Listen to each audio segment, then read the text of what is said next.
Welcome back, everyone, to Beyond the Touchline. I'm your host, Mohammed Jabara. And I'm Marcus Anthony.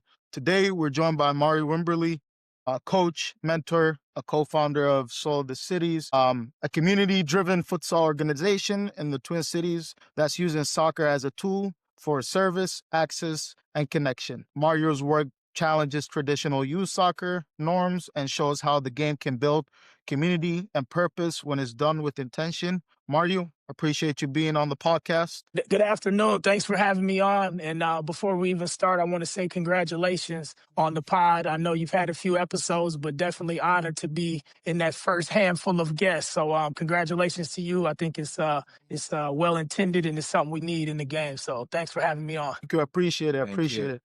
it.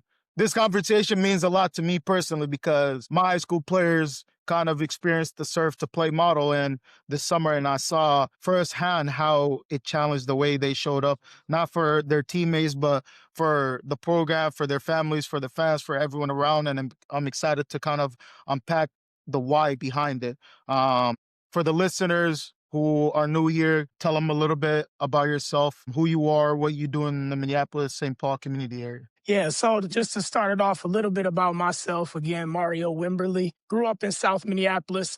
Parents, I would say, migrated from the South during that civil rights period in the country. So soccer, it was a new game for me.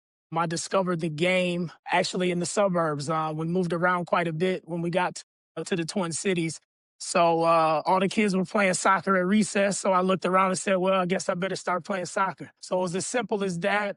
Just take a liking to the game. I did look around and notice that there weren't many kids that looked like me. This is back in the 80s. So there weren't many kids that looked like me that were playing the game. But, that did not stop me. I found the beauty in the game. And I think it was probably around the 86 World Cup is when I really got dialed into the game. I'm sure you guys know, being soccer fanatics, Diego Maradona and that whole Argentina run, it really opened up my eyes to just how big the game was globally. So that's kind of, I would say, where my love affair for the game started. I begged my mom to get me into the youth setup at the time. She took me down to the local mall, paid whatever it was, and there you have it. I was playing on the local travel team at the time, which was a big deal. And again, right away, I noticed, not at the time, but as I look back, there were some barriers to entry right away for a kid like me who was coming from, like a single mom situation, didn't have a ton of resources. So, but she made it happen. And then I got to play, kept playing the game, finally moved to the city. I was pretty much raised in South Minneapolis. Went to elementary, junior high, and high school in South Minneapolis. So I just kept playing. Started to get pretty decent at the game. And one day I found out there was an Olympic development program. And again, I might be dating myself with some of this information, as some of these programs are still around, but they're not the main drivers now of development, but still they're relevant in the ecosystem. So I was able to play on the ODP team. I think that was 89 and 90, which was a big deal for me. That was probably the clearest pathway to higher levels of soccer back in my day as a youth player. So from there, that kind of opened some more doors, played for some local clubs now that are still around, and got a higher level of training, and saw that there was, maybe I can go somewhere in this game and do something with it. So as I'm going on that, I enter high school, Minneapolis Washburn High School, which is, if you don't know, I would say it's kind of like there's a good soccer community around that school, and it always has been. So although I didn't live near the school, I was recruited by one of the coaches in 8th grade to join the sophomore team, and then from there, my freshman year, I was fortunate enough to make the varsity team. So I was a 4-year varsity player at Minneapolis Washburn. Had some players there who were Minnesota legends, John Sylvester being one, the late great John Sylvester. He was a guy that I really looked up to. I knew him through some of my friends. Their older brothers played with him. And John was also, again, a guy who looked like me, who I could see myself in the game. So, watched him and watched Washburn. The things they were doing in that time period was pretty good. So I went on to play there. And by this time, soccer's getting bigger and things are taking off. And I knew that I wanted to play beyond high school. I was able to do some research and find that there was a school called Howard University that was making a great run It's a historic program out of Washington D.C., a Division I program. Had a lot of international players back then, a lot of Caribbean guys, African guys, some American guys as well. And I remember putting that down as this is a goal because again, in my day, there was no pro. I won't say there was no pro soccer in America, but it wasn't like it is now. I mean, we had the MISL, the Major Indoor Soccer League, and things like this. I think NASL had just folded, maybe. So my aspirations as a young player in the game was really just to play at the collegiate level. That was kind of like playing pro for me back in those days. So, I was fortunate enough to be a pretty good high school player. I went on to be a two-time captain at Washburn, all conference player, all metro player, all state player my senior year. And I was able to actually go on and play at Howard University, which was an excellent. I mean, that kind of changed my world, changed how I saw the game. It even showed me the game was much bigger than I had learned here in Minnesota. So that's kind of, and then I played at Howard University, and that was pretty much the extent of my organized playing career. So yeah, so that's kind of me in a nutshell in terms of playing the game.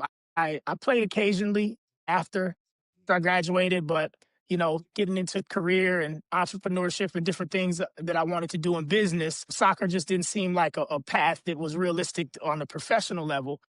So I was always connected to the game, but I really got reintroduced to the game or back into the game when I became a father. I had my oldest, which is my son, and right away when he was born in 2007, I got him connected to our local rec program. And no knock on rec programs, I think they're very necessary just for the ecosystem. I think we could do a lot better with them, but that's a whole nother podcast. But I got him involved into the game. The first thing is I'm thinking, who's going to coach my son? And as I'm looking around, I'm like, I guess I got to be a coach.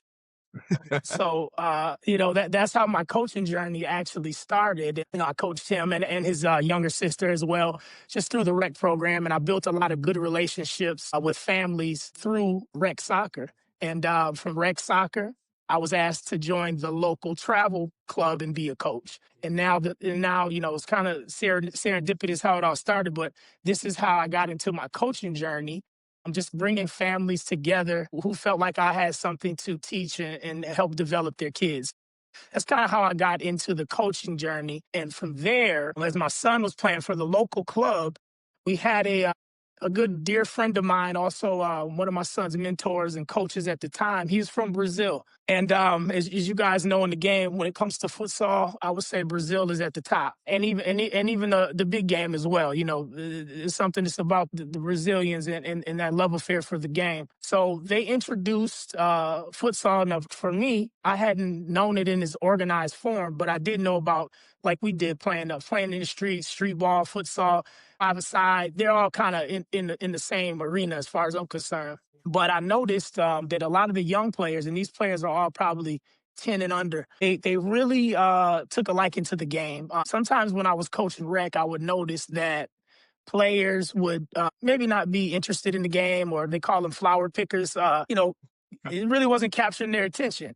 But with this futsal game, I was like, wow, everyone's playing. It's a ton of touches. They're using different surfaces of the foot. Seems to be very engaging. My son took a liking to it. I mean, he actually liked that better than the bigger game. And then I got to thinking, this is something here with this futsal. So I just did my research and started becoming a student of the game. And then that's how the futsal portion kind of became under something that we use as a tool for development. This is beautiful for us. We're sponges right now, Okay. Okay. it's beautiful. All right. Well, so we're in the futsal now, and at this time, this is probably around 2015-ish. I would say shortly thereafter, my son and a couple of his buddies, they begin to be decent little players. Technical background, and they just had a passion for the game. And we noticed that there weren't a ton, maybe one or two, if any, that were doing. And these are programs or clubs or whatever you want to call it that were doing futsal solely. That really, that's kind of taken off now. But back then, around 2017, 18, there wasn't a ton. So we got together with the families, my partner and I, and said, hey, let's start something here. We started TC Soul Futsal. And TC Soul Futsal was we started with 4 core principles that we like to say are fun. We want to make sure young players are having fun, development, accessibility, and community. Those were our four core principles. We didn't want to be a transactional club. Often, in my opinion, you find a lot of just transactional experiences, especially nowadays with so much money involved in youth sports. You know, I think it's an $8 billion industry. So, you know, you're going to get a lot of that. But we was always a community vibe with us. You know, we really thought we wanted to have that be a part of the organization that we were starting. So we started TC Soul Futsal, and we had a lot of success.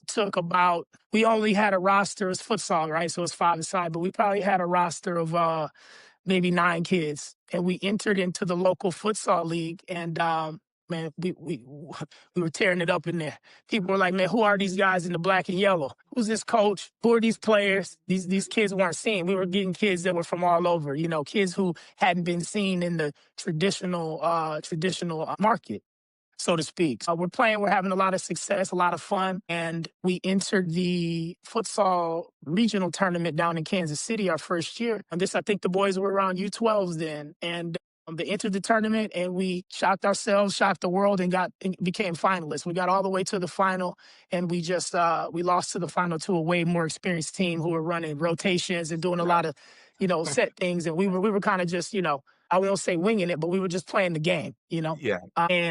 So that kind of let us know, hey, this futsal is great for development. It's fun, keeps kids engaged. As you know, you get, they say, roughly 300% more touches in a futsal match than you do in a 90-minute football match, which is super important when we're talking about younger kids, in my opinion. I think, and I was taught that, you know, and even in Brazil, kids don't even touch the big field until they're like almost a teenager, 11, 12 years old. This is how it used to be anyways. I'm hearing from my buddies from Brazil. And I can see why, because you know, it's just something about the movement, the creativity, the speed of thought, speed of play. I just really grown to love the game, and the kids, you definitely can tell they love the game as well. So, you know, that's how TC Soul Futsal started. And then here locally in our cities, you know, the pandemic hit, and we also had the George Floyd situation, which was in my old neighborhood. So at that point, it caused us to kind of reflect and say, hey, are we doing as much as we can with this game with young people and community? We're saying we're about community, but what does that really mean? So we started to think, how can we get these 9 or 10 families that we have, and how can we make a difference? We're not going to change the world, but how can we show up better in our communities? So immediately I used my network. I had some good friends in the game at the time who were at Minneapolis City, and connected with them, and brought my team out. We did I think it was a supply drive just for young people trying to have you know, supply. You know, at that time it was a lot going on. So yeah, we just started really volunteering, and that's Definitely. kind of what kicked off, you know, some of what we're doing today. And I could see that some of the families we had, the kids were, you know, they had never done anything like that, and this was like a different ask. But I could see that it really benefited the kids and the families, and I just start to think, what can we use the beautiful game for good? And I think that's very important. So that's kind of how TC Soul was started. And then what Coach Mo is talking about now is Soul of the Cities, which is now, that is our C3. And what Soul of the Cities has become, it's a youth development organization that empowers young people through an integrated model, combining wellness, in this case, futsal and soccer mainly, workforce readiness, and independent living.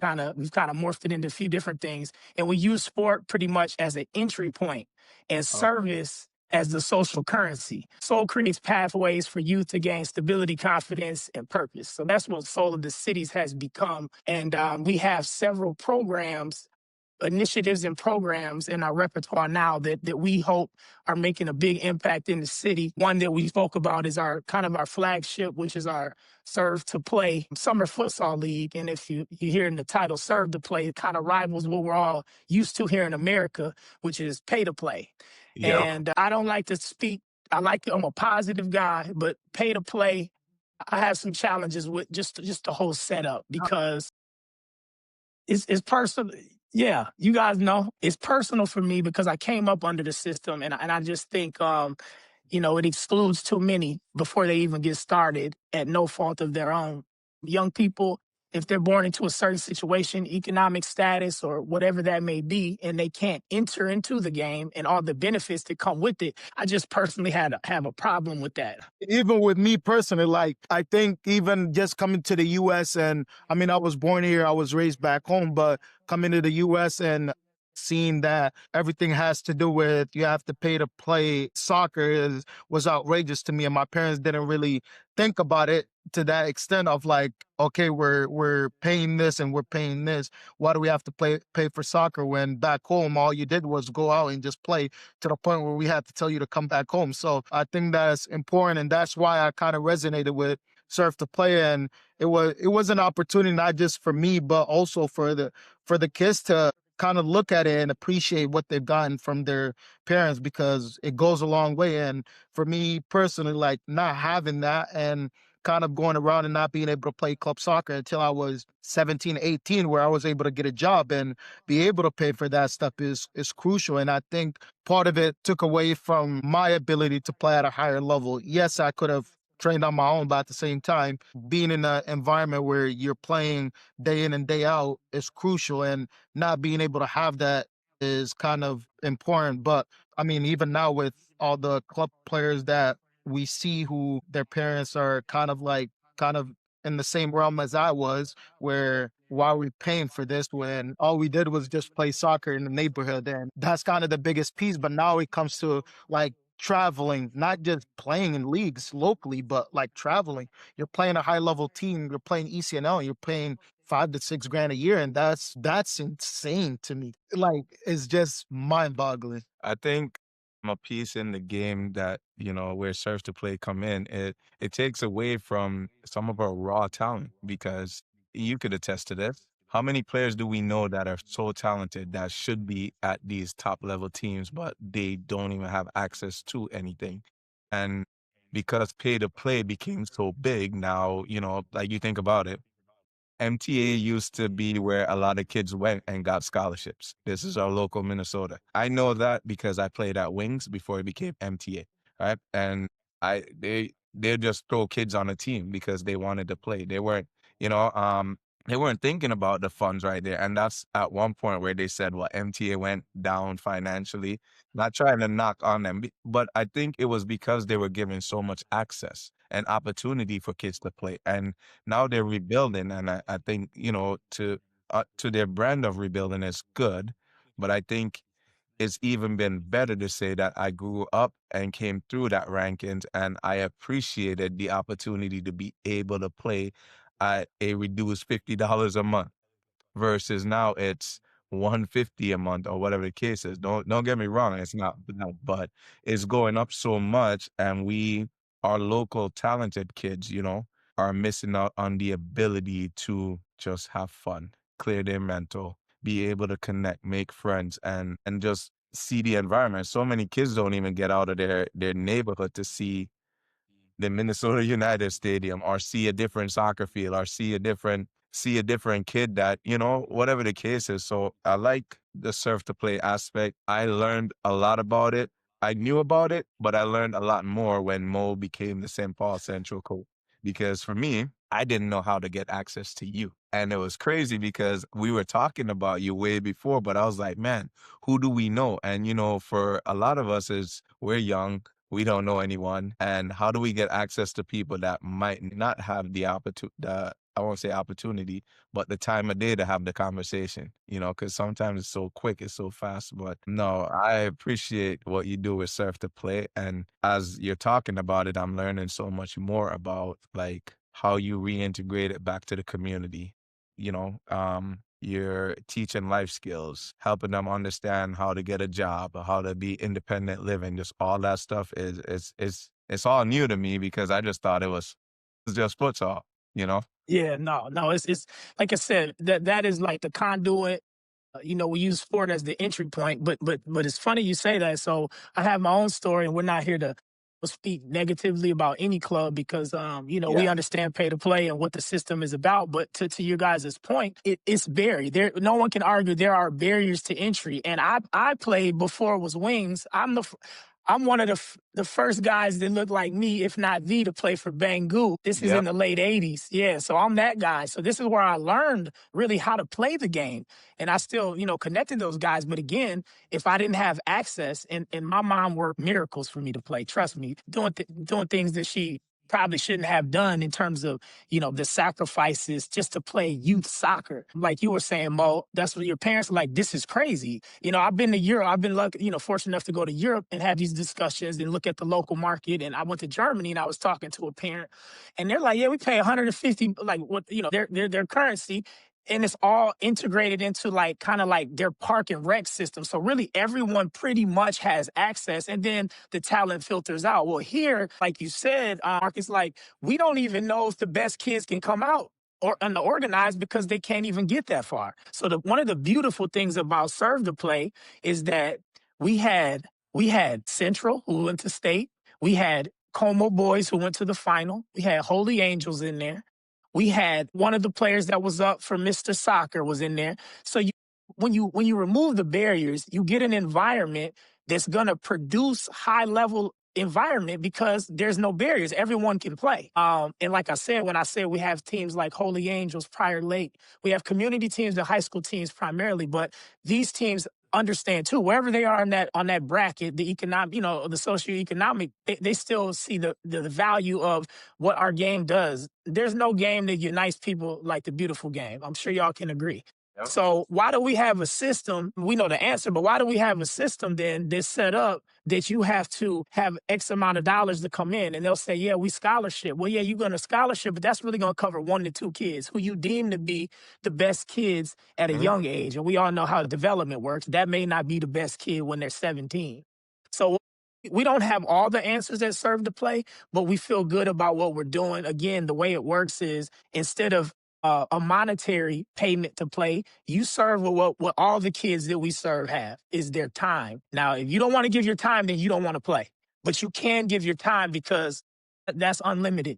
You can give that. So it's 1 hour of service, 1 hour of play, and we provide jerseys for every player, and we provide a lunch each session and access to coaches who otherwise they wouldn't get to see. Coaches like yourselves, coaches who have gone through have their badges and whatnot and are giving back. Because sometimes with our youth, we see in the game, people don't, if you don't, I just say be blunt, if you don't have the resources, you can kind of get pushed aside. So your coach could be someone's uncle who never played and he's trying to coach your team. Now, I love volunteers, and volunteers are very important, especially to an organization like mine. But when we're talking about the foundational aspects of developing in the game, you probably need somebody who's kind of knows what they're doing a bit. So the way we're set up is it's run. We're going into our 6th summer this year.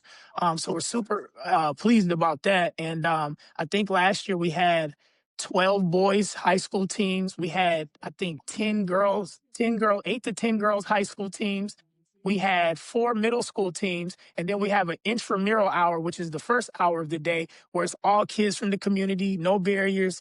We partner with other organizations and say, hey, this is a summer program. You have any kids that are interested. They don't have to have experience to play. It can be first-time kids, or they can be kids that they play in their communities, but they don't play organized for whatever reason. And then we kind of use both courts. We have 2 courts. We separate the courts on age and skill level. If we have a young player that he plays in his community, he or she plays in their community, and they're kind of killing it over there, we may move them to the other side, and now they're going against 13-year-olds just to kind of challenge them a bit. So it's we've created our own little ecosystem in Soul, and Soul is a family. Central is a part of Soul's family.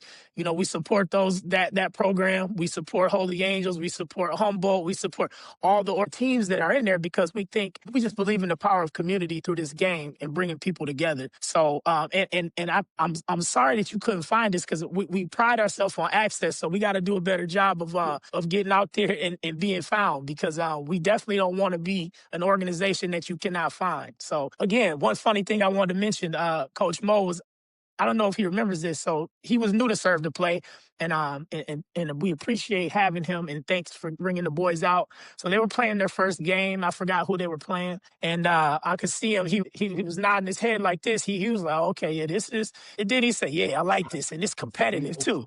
I remember him saying that, and I was like, yeah, because sometimes when you have cost-free programs, the mentality is, hey, this is not competitive. It's just, it's not really doing the job. But that's not what we have. A very competitive environment because we think we teach young players it's okay to compete. Life's competitive. You want to win. You're not gonna win every time.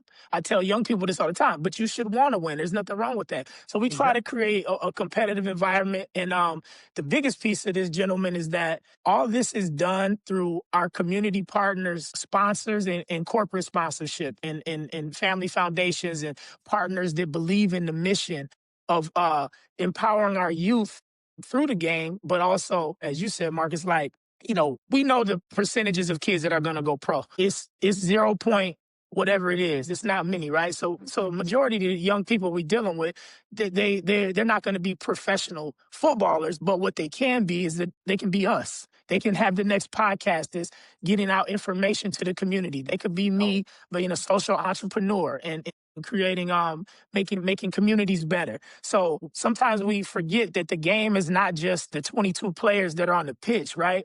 The game is an ecosystem that encompasses a lot of different things. So we try to, we have coach mentors. We have young people that have graduated and come back and been coaches. We do a service project every week. That is your payment to play.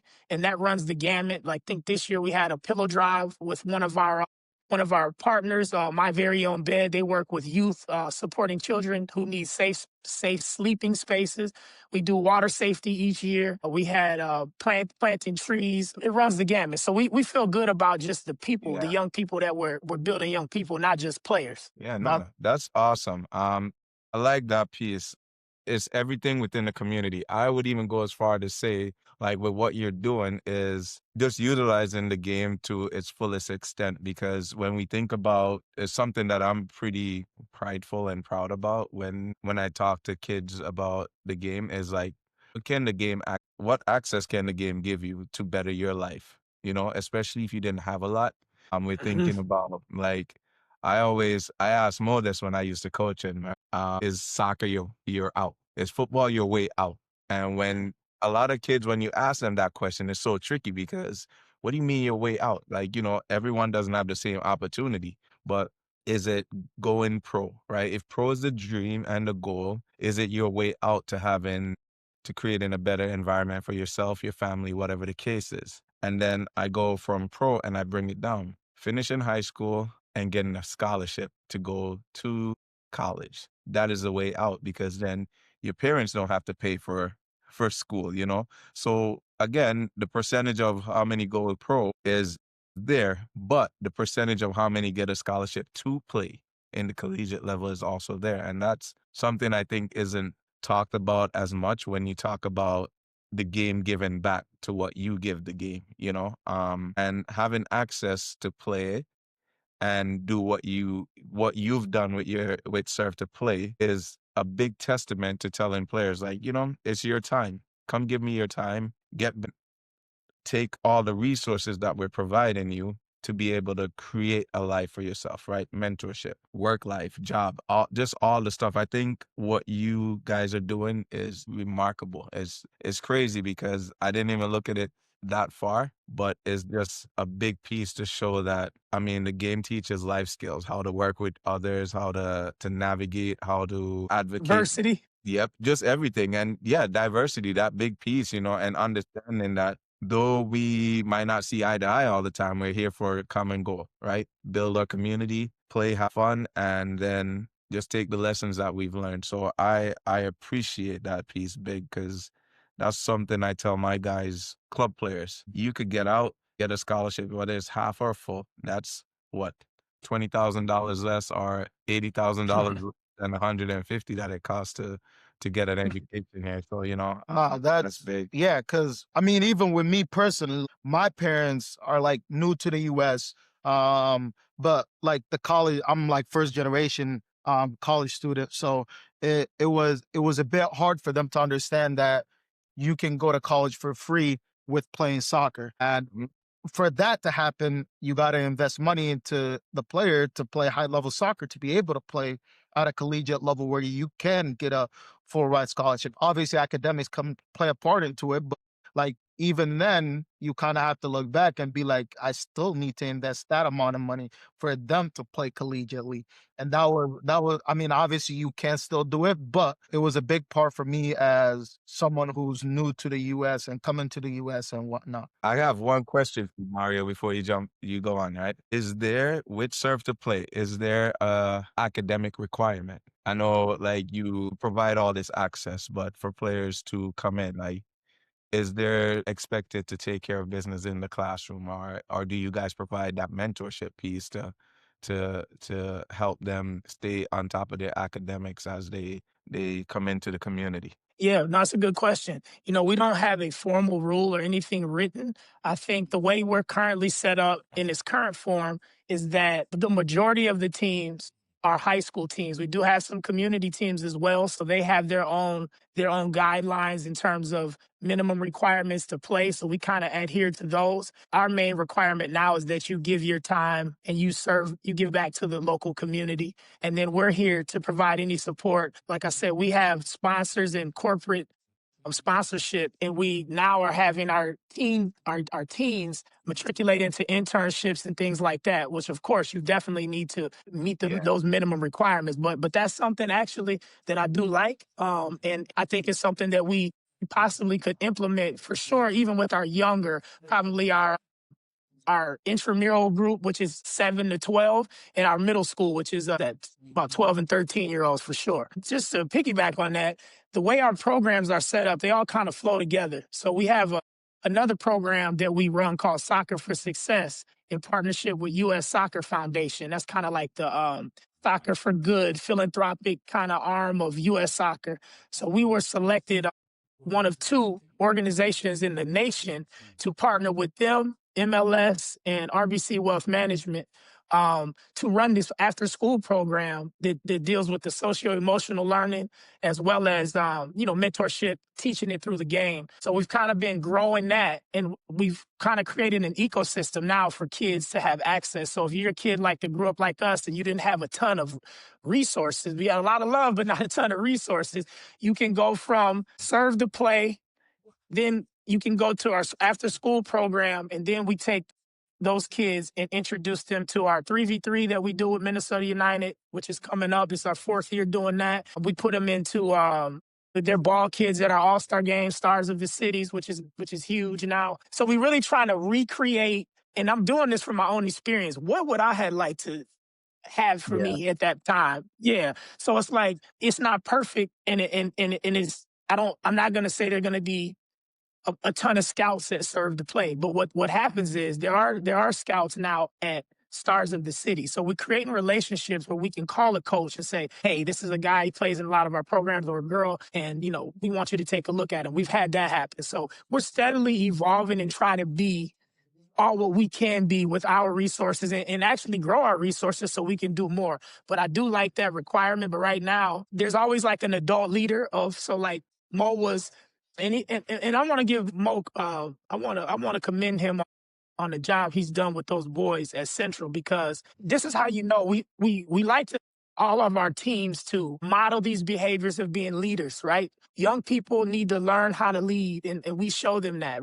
So our program there's been a couple teams that it's been difficult for them because they didn't have the leadership. They're teenagers. They don't know how to lead. Maybe they didn't show up. Maybe, and we're trying to tell them this is an unacceptable. If you want to be successful in this environment and beyond, if you go to school, right, you're going to get a job, whatever you're doing, you have to be able to show up, right? Mo was there, but he wasn't there every time. He didn't need to be, because you know what? He has some student leaders that when they came, super organized. Everyone got their jersey number, players to play, doing their service, playing the game, and that's what we want to model. So I think it's important that we build leaders through this game. We all love this game so much, but like you said, what it's more than just playing. We get so caught up in just the wins, the losses, and the transaction piece. And again, with it being an $8 billion industry, it's like, can I get this kid and let's win the game? We're going to this state cup, this, that, and the other. That's cool. But at the end of the day, we need to make better human beings in the community so we can have a better world for our young people. Nah,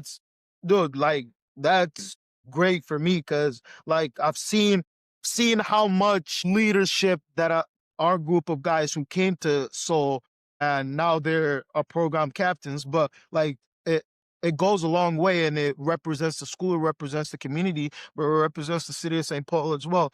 And that's huge. And with every success story, there's always struggles and kind of setbacks. So I want to hear a little bit more about the setbacks, the struggles that you faced while trying to implement, so while trying to kind of put in these elements. And another cool piece is my first time coming to the futsal, I didn't know there was 2 futsal courts by Johnson. Like, that was the first time I seen it, and I'm like, "I didn't know this. If I knew this would have been back." So, like, going back to it, what were the struggles? What were kind of those setbacks, that challenges you face into kinda implementing this model, but also just growing Soul? That's a great question. And you're not alone. A lot of people don't know that. And that's more of a challenge with, they always have a plan to build so many, oh, kids aren't playing enough anymore in the United States. We need to get like this country and that country and build a whole bunch of pitches or mini pitches so they can play. That's just part of the equation. But then again, is there programming? This is where we step into space. Are there locks? There were locks on those courts that you saw. There actually locks that we had to call the city and say, this can't be about access if we have locks on them. And they have their reasoning is why they put the locks on there, which I'm not saying that it's not valid, but I'm saying we have to be creative and find other solutions because, again, that's another barrier. So yeah, there's plenty accessible, there's a good number of mini pitches in St. Paul, and then Minneapolis just got one as well that'll be opening up this spring. I think it opened, but they'll start doing some stuff there this spring.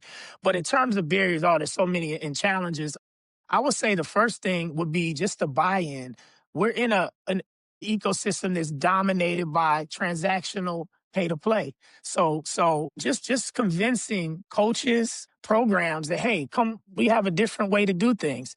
This is what we're doing. This is who we serve, and there's value in it. So that the first year we did it in North Minneapolis at North Commons Park. I don't know if you guys have been there. Beautiful park right in the heart of North Minneapolis. And we did it on basketball courts. Tons of cracks in them. Gave me that. I like that kind of stuff, though. It gave me that, that feeling of this is, it's the real deal. But we did it there.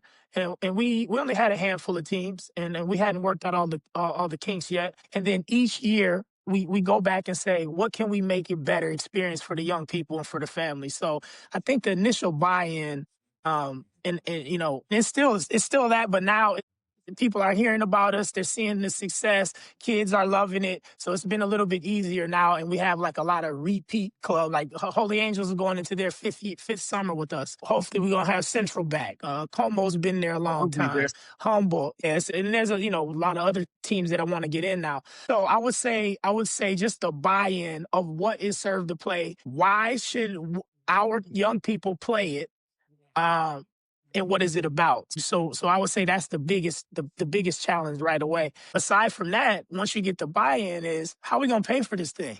Because we know there's always a cost. Just because you're not paying, someone else is paying, right? Mm-hmm. So we have to prove this model to our funders and to the community, people who are saying, we're gonna invest into Soul and what you're doing, but what are your outcomes? Show us the data. What are your outcomes? Is this really beneficial to the community? So we work hard on that, and that's ongoing. I'm kind of like a perfectionist, y'all. So like I'm always trying to do better, and I won't say it's never good enough, but there's always work to be done. But I would say we've done a good job of people, like you said, hearing about us, knowing what we do, and I think we're authentic and we have the trust of the community. So that means a ton to me. And parents know that we care about their young people. We care about community, and we're not here. We remove the transaction because you're not the one paying. When you're in pay to play, the parent, I don't care what any coach says, the parents run the show. You know why? Because they are the payer. Don't play a kid for long enough and see if you're going to find out who, right, you're going to find out. We kind of remove all of that, but again, we're still accountable to our funders, to our corporate partners who some may be in it just to say, some just cut a check and say, hey, you're keeping kids out of trouble. That's fine. Some are more intentional and say, we think it's benefit in our employees coming out and serving with you or being a volunteer. A ton of these companies have employees that love the game too. We've had them kind of not be the lead coaches, but kind of be like, assistant, kind of there, just connecting with community. So the buy-in and the funding in terms of it's not free. The jerseys, we want to give a first class experience, and Coach Mo can speak to this. When you show up to serve the play, it's not like you just come into some. They just throws a couple shirts out. No, we have our banners up. We kind of transform that space into it's looking like FIFA did it out there. I mean, we got the banners going. We got, I mean, everything, because we want the kids to feel like you're worth it. Just because your mom and dad don't have that money, that doesn't mean you're not worth all the bells and whistles. Going back So to the the fun, sorry, going back to the jerseys, like they're not jerseys that are like, you know what, I'm gonna go print, put a number in, and say, you know what, here, play. Like they're quality jerseys. I kind of took one of them from the Central. I'm like, I need this, so I kept it at home. Well, like they're quality jerseys, and every year they're different. So you're not getting the same ones every single year. Every single year it's a different pattern. It's new every single year, and that goes like this is not something that's like, you know what, here you take this, and go. It's very organized. Everyone is there. All the leaders need to show up and be there and be able to kind of lead and be able to organize it. Because I came the first week, and after that, props to Andrew Whittington, who's been at Solid Cities for years, but he did a phenomenal job and organized it. And then I had other upperclassmen who did a phenomenal job as well. But like, it goes a long way. Like, if you see the jersey, you'll be like, okay, cool. This is like me paying $3,000, but in reality, it's free. So that's the biggest piece. yeah, The care factor right. is No, yeah, the care factor is big. So that's awesome to see and hear. But yeah, no, yeah, I they I'm they I'm deserve it. be there. I'm looking forward to being there this summer. So I'll tag along with Mo when it Yeah, come send, on out. you know.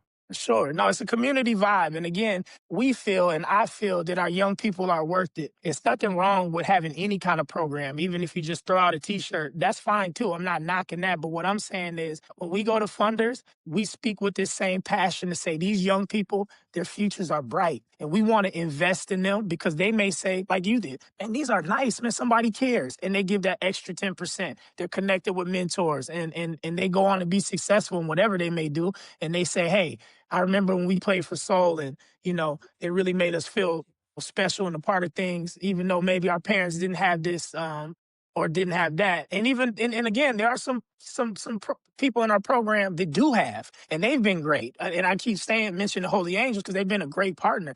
They actually last season, during their soccer Saturdays that they do, they actually ran a coat drive for us because what we do is for our All-Star game, Minneapolis versus St. Paul, we don't charge a fee, but we do we ask you to bring some new winter clothing and then we give that away at our soul food dinner. So they kind of added on. They had all their supporters bring. So it's just like, people think you can have soccer or football without community. Does not exist. That's literally what the game is about. Yep. A But hundred but again, we've gotten so far away from that because of the money that's involved. Nothing wrong with money, but it's like, how are we going to use our money? Are we improving the lives of young people? Are we trying to bring in a wide net and bring in as many kids? Because like you said, Coach, football changes lives, saves lives. I went to Howard University and played with kids. Mainly half of the team was Caribbean, Jamaican, Trinidadian, and the kids from Bermuda.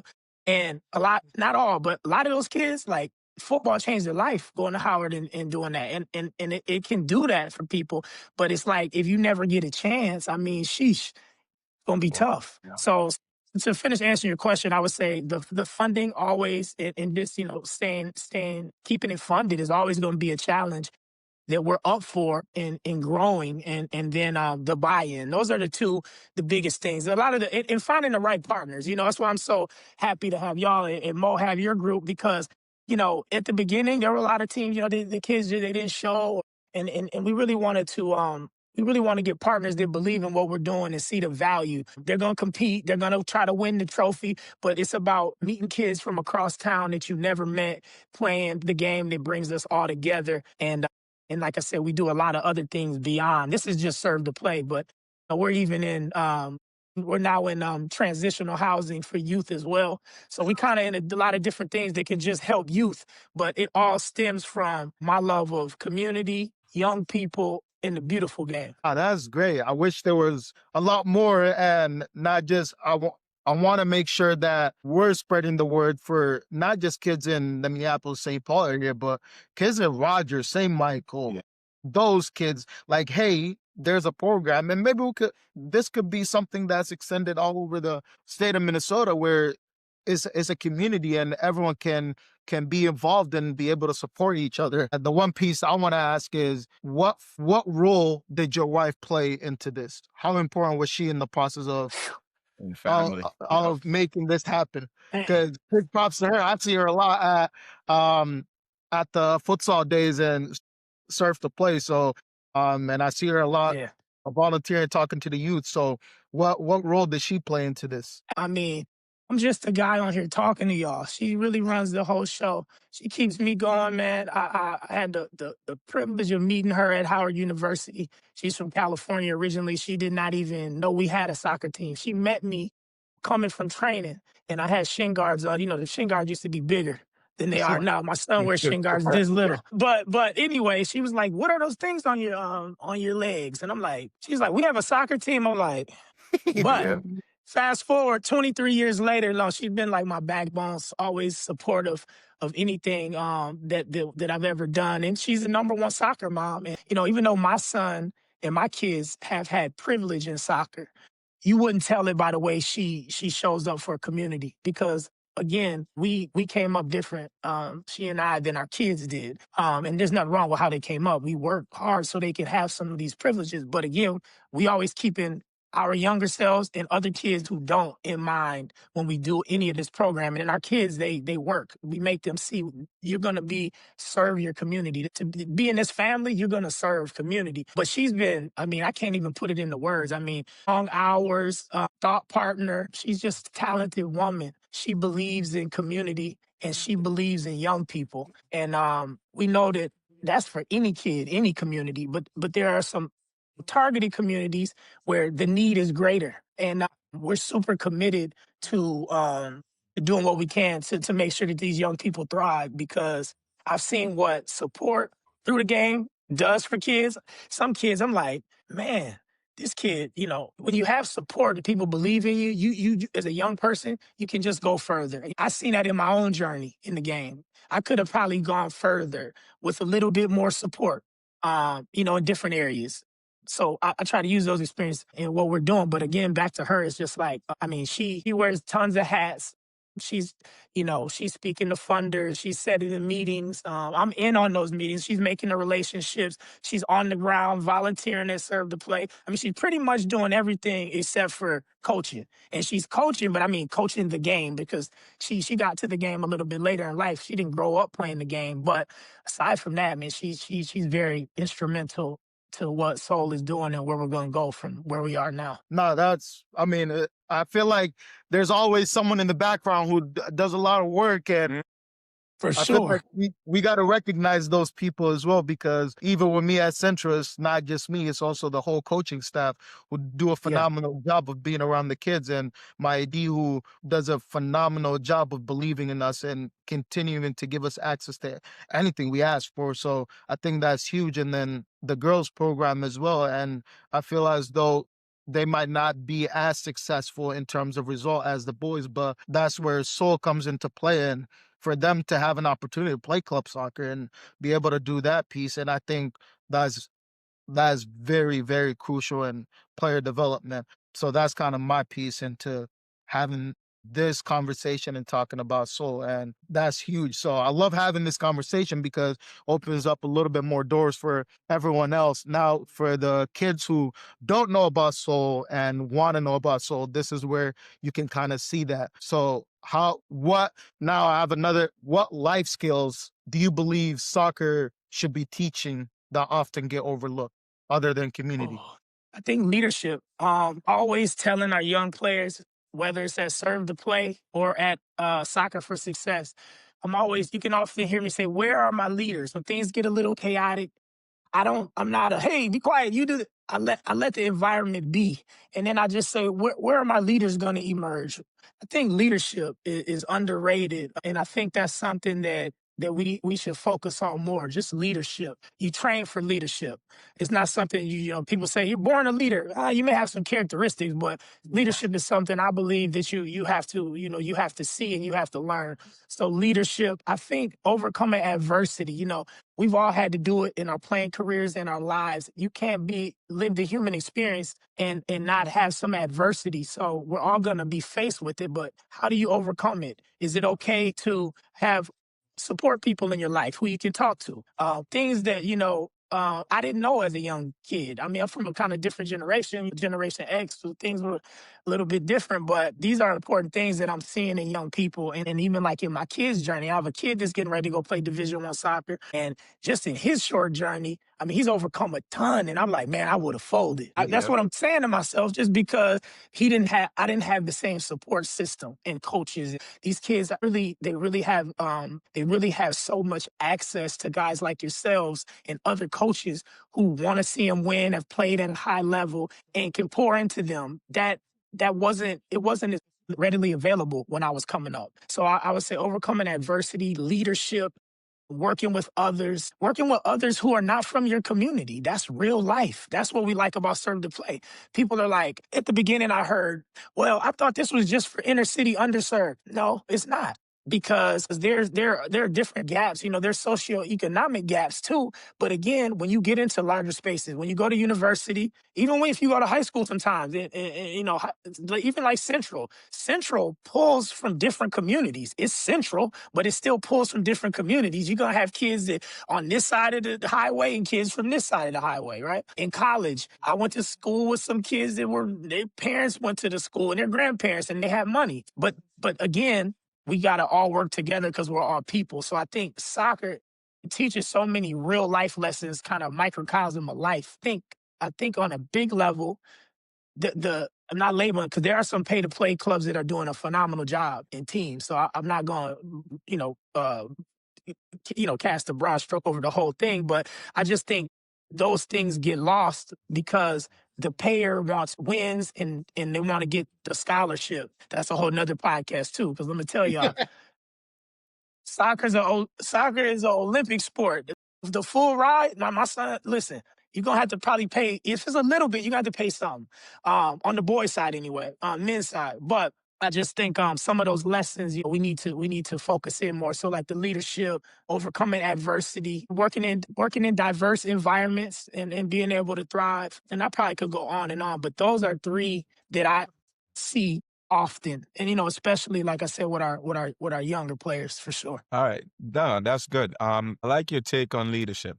Could you explain or talk a little bit more within leadership? Like, is there a different style of leadership that's preferred when you think about how it comes to how it goes into helping young players become leaders, right? Because you have your authoritative and you got your transformational leadership, like the different leadership style, and there's multiple different leadership style. In my time, like I mean, we as young coaches starting off, I think we were more transactional, authoritative. In that sense, where as we grow and we evolve with the game, there's this piece where now it's about the relationship. It's a little bit more transformational and what's not. Could you talk a little bit about the style of leadership that should be the leadership to approach and work with players in order to help them become leaders themselves? Yeah, no, I agree with what you just said. Us as coaches, we're not finished products either, right? We're always, or you should be, evolving and learning. I'll be 50 this year, and I'm still learning. I never You come look in with 30. the ego. Appreciate you, man. That's what I need to hear right now. You never come in thinking you have all the answers, and it's not there's not one way to skin the cat, so to speak. I think the different leadership styles, they should be authentic first and foremost. Be authentic to who you are. You have some coaches that are rah-rah and they're in your face, and that works. That works for some young people, but it may not work for all. I've seen young people kind of withdraw sometimes when they see that kind of leadership. Not saying that kind of leadership is bad or good. It's just a different style. So I think it's more about being authentic, being who you are, and showing up authentically who you are. Like that's what I try to do if I'm on a podcast or if I'm in person. I'm gonna be who I am. So I really don't. I try to go away from saying this is how leadership should look. It can look Mhm. different ways. I also seen um, you know, young people that are more on the quiet side. They lead by showing you. You watch them. They may not say much to you, but you watch how they go about their daily work, their habits, right? Habits is a big one, big one, big one, big one. How do they go about preparing themselves for school, for the game, pre-match, post?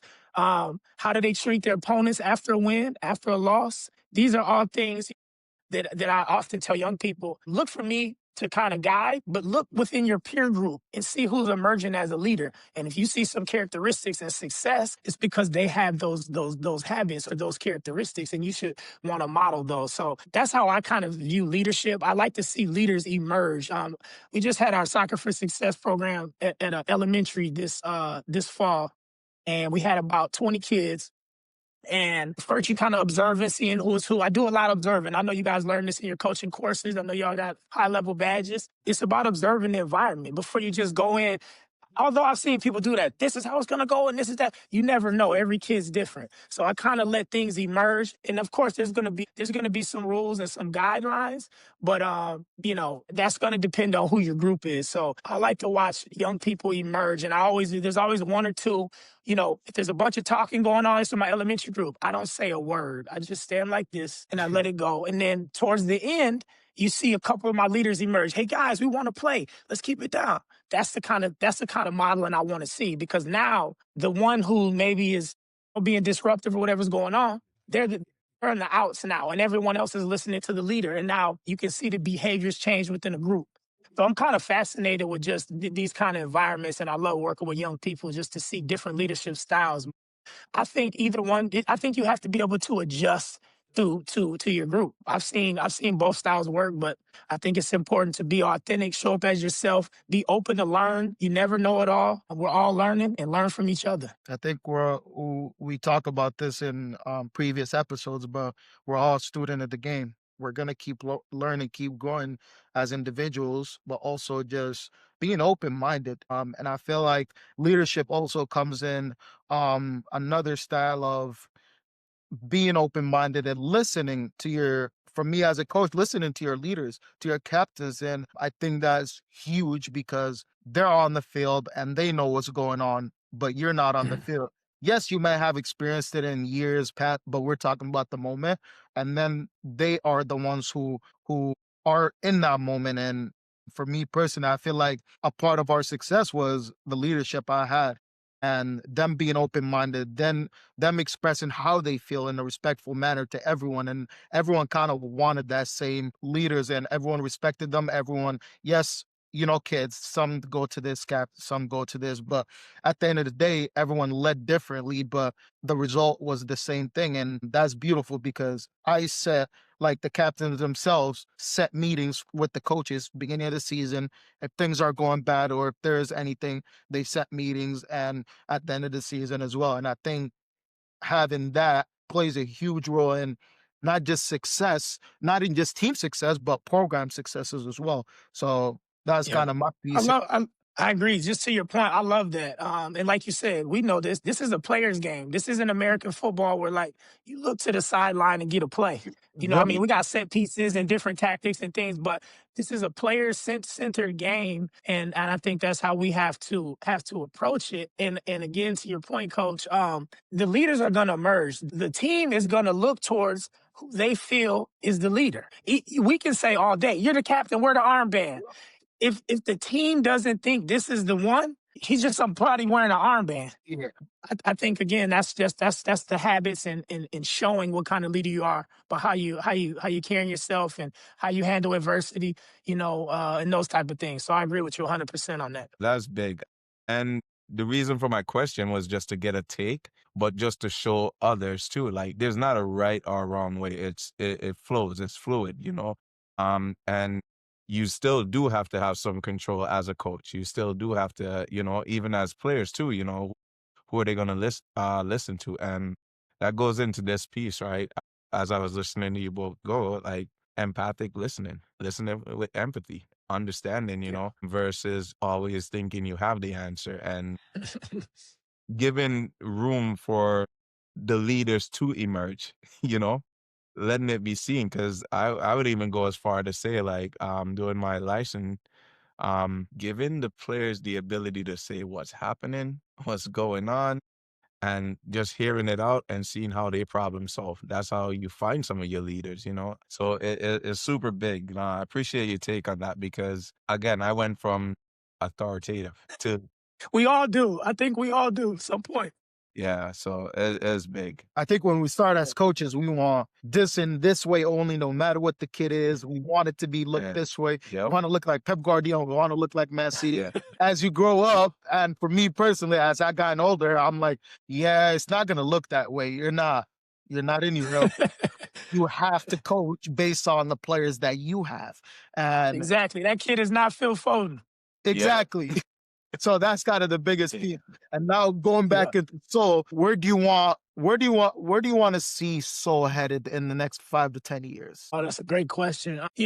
5 to 10 is kind of a ways out. I'm always looking forward, but we call ourselves a small but mighty team. I mean, we have a small board of 5. My partner and I work it, my wife, and then, we have coaches, but so we're always looking to just get through our programming for the year. But what I would say is we want to keep expanding the message and the programming. All of our programs we like to see grow, and those programs again serve the play. We like to grow our girls' participation. Again, we've always hovered around 6 to 8 teams. It never rivals what the boys is, and there's plenty of reasons for that. But we like to see girls come out more. We like to get consistent partners, and when I mean partners, is teams. Like Central, we love to get the girl. We've had the Central girls some years and not some years. So we like to just keep that consistency just so we can make sure that the young people are all connected to everything that we have to offer them to better their lives. Again, I'm gonna have to go back to funding. We want to get in we're doing okay. Like we're grassroots nonprofit. And when I talk to some mentors in the nonprofit space, they say, well, you guys are doing pretty good considering, the years you've been around and the size. But I have big dreams. So I would like to have bigger budgets where we can Yeah. say, we want to do this. Or like Coach said, we want to set up now a serve to play South, a serve to play East, a serve to Yeah. play where we can kind of expand our reach. Everything that I'm hearing about Soul is authentic. We love the mission, professional, organized, impact, but because of the scaling opportunity, just based on our size. So I'd like to see us and it's not a rush, but just continue year by year to scale a little bit in all of our budget, our more impact. The more budget, more impact, more people we can serve. So, um, and that's it. That's serve to play. Like I say, our 3v3 is pretty much like a fundraiser for us, but it does bring a lot of kids together from different communities. We love that. Our housing now that we're doing, we have 3 residents now, young men, and these are young men that didn't have permanent housing. We think that before you can even play sport, if you don't have stable housing, Yeah. that's the first thing that some people maybe even take for granted. So that's huge. We want to expand that. Our all-star game, we had 600 spectators there this year. We had 15 colleges come. We want to expand that to give more opportunity. We had a couple players sign with DCTC. They played this year. They're from our program, so that was a huge win. So whenever we can say, oh, we got a player, help the player, because we never take credit for any kid's development solely or anything like that. But hey, we helped this kid to get seen, Anoka Ramsey, or they went to DCTC, or they went to St. Cloud State, wherever they went, we helped them. So we want to expand that. Like, can we get more coaches here? Can we, through our various programs? So I would say just more of what we're currently doing. And we're always going to try to be creative, and there'll be some new programming that's creative. We like to stay on the front foot because we know that things can get stale. And we want to make it exciting to when you hear soul, we want people to get excited about it. So that's probably as far as I can see. But those 2 things, scalability and in our budget, because then we can do more impact of what we are doing on a bigger scale. Nah, that's awesome. No, I appreciate that. As we look to wrap up, right? A reflection and advice from you, right? What would you say to a young player who loves the game but feel they don't fit the system? That's a good question. They don't fit the system, or the system doesn't fit them. I Yep. would say Yeah, I would say I would say if they try to connect, because there's always a place for young people in the game. I mean, we're a place, and there's other organizations doing great work too. So to not get discouraged, because I know how that can feel. Like there's not a place for me, but the game doesn't see that. That's just that organization or club or whatever it is. Don't give up. The main thing is you just can't give up, because I'm a guy. It's all about quantity. If I try to get into something 100 times versus 2 times, the probability of me getting in is going to be more than 100 times. So it's like having that resiliency to not give up. Get attached. Your network is so important. Get around people that care about you, your mentors. Ask a lot of questions. There's no stupid questions. Just stay vigilant. Stay aggressive. Stay, hunt. You got to hunt what you want out here. And that would be my advice for any young person, and because there's gonna be, it only takes one person to believe in you or to make a connection, change your life like that. I've seen it happen to me. Even in, we were at a point where we were like, how are we gonna make this funding happen? And then we'll get, let's say, an anonymous donor with a sizable donation. We didn't know, we just were working, but somebody was able to see us because we kept going and we keep working. And this is advice I tell my kids, who play, and my own personal kids and kids that I'm connected with. Just go about your work. Plan your work and work your plan. Then what advice would you give to coaches who want to make an impact beyond the wins and the losses? Oh, that's a tough one. I think for a coach, you have to decide, and this is tough because coaches are usually, they're coaching because they have to make a living, or that's part of them making a living. So you have your principles and things that you stand on. But again, I feel like there's usually somewhere you have to compromise in a certain system. So I would say, if you're feeling risky, chart your own path. And that's what I did. I felt like, I was coaching and pay to play, and I just didn't feel like the impact could be, because there's always like a DOC who, I had a great DOC, but I'm just saying he still had to answer to the payers. So I think it's nothing wrong with just being creative and venturing out on your own, partner with people and start your own thing. But if you can't do that, I think you always have to stand on your principles. I mean, even if sometimes that comes with, you may lose the job or go to a different environment, but I think you got to stand on your principles, because if you're not being authentic, and you're not going to benefit the young people, and you're not going to be able to look at yourself in the mirror. That's how I feel about it. So I'm big on standing on principle.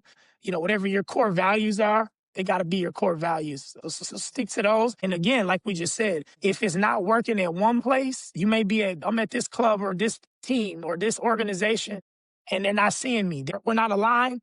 There's probably someone else that is aligned. We might be aligned. Call me up. Maybe we're aligned, or some other organization. But we always looking for good coaches. But again, we try to tell you what we're about on the front end. So when you come into the organization, hey, our record is not the main thing here. That we're trying to win. We're trying to help young people thrive using the game as a tool.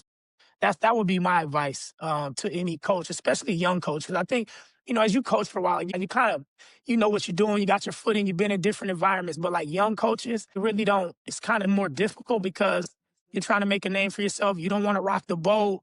You're trying to figure things out. So I would say just observe your environment and see if it matches with your core values. If it does, you're in the right place. If it doesn't, you may want to move around. Yeah, no, definitely. And then this is another hard, I guess, a little bit difficult. What keeps you grounded in this work when it gets a little challenging? Because we know it's not.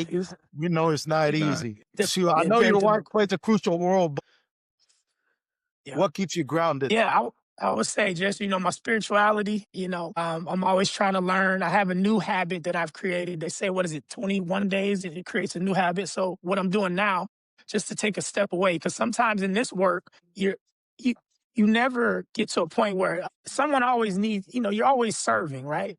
You have to make sure that you have some self-care in there, right?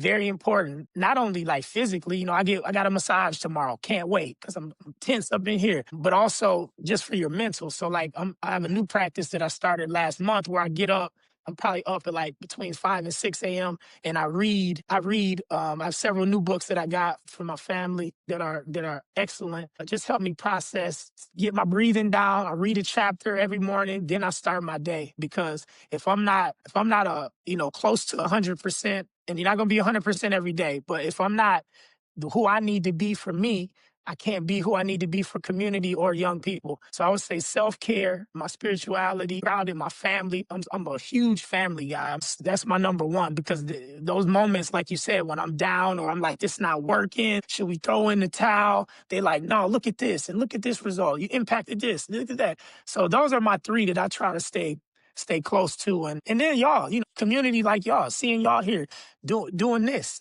that inspires me to see y'all caring enough about the game, and just sharing your perspective. And it's motivation. There's so many different silos in the game in our local environment, in my opinion. And I don't like that, because it's nothing wrong with competing. We got to get together on some stuff too. We can inspire each other and work together for the betterment of the game and for the Yeah. betterment of the young people. Because again, I don't know if y'all have kids yet, but if you plan to, they're probably gonna play the game. Well, this is the kind of environment you want to create for your young people. No, Definitely. I love that. I mean, Mario, I really appreciate you taking the time to share your perspective and the heart behind what you're building. I mean, we can talk for hours, and Gotta that's do a just part honest. two. Exactly. Hey, that's what we're about to do. Definitely. This Yeah. conversation exactly why we created Beyond the Touchline, to highlight how the game can be used to serve people, build community, create experiences that last far beyond just the scoreboard. Any final message for players, parents, or coaches listening? Again, I want to thank y'all and congratulate y'all for this amazing opportunity and platform. Much success with it in 2026. And then I want to tell all the people out there, to get connected to Soul, you can go to playwithsoul.com, and soul is spelled SOL. So playwithsoul.com. Also, we're very active on social. So on Instagram and Facebook at Soul of the Cities. And you can stay abreast to all our programming and things that we got going. Again, February 16th, we have our 3v3. There's only a few more spots available in certain divisions, but check our socials to see, and we'd love to see you out at a Soul event just to see what we're all about. For everyone listening, this episode is a reminder that soccer doesn't have to be just about results, rankings, or status. When it's rooted in service, accountability, and belonging, the games become something that can genuinely shape lives. If this conversation resonated with you, whether you're a player, coach, parent, or a community member, take some time to learn about the work being done with Soul of the Cities and think about how these values could show up in your own environment. Thanks for spending your time with us today. This is Beyond the Touchline, where the impact of the game lives beyond the field. We'll catch you on the next episode. Hey, thank you.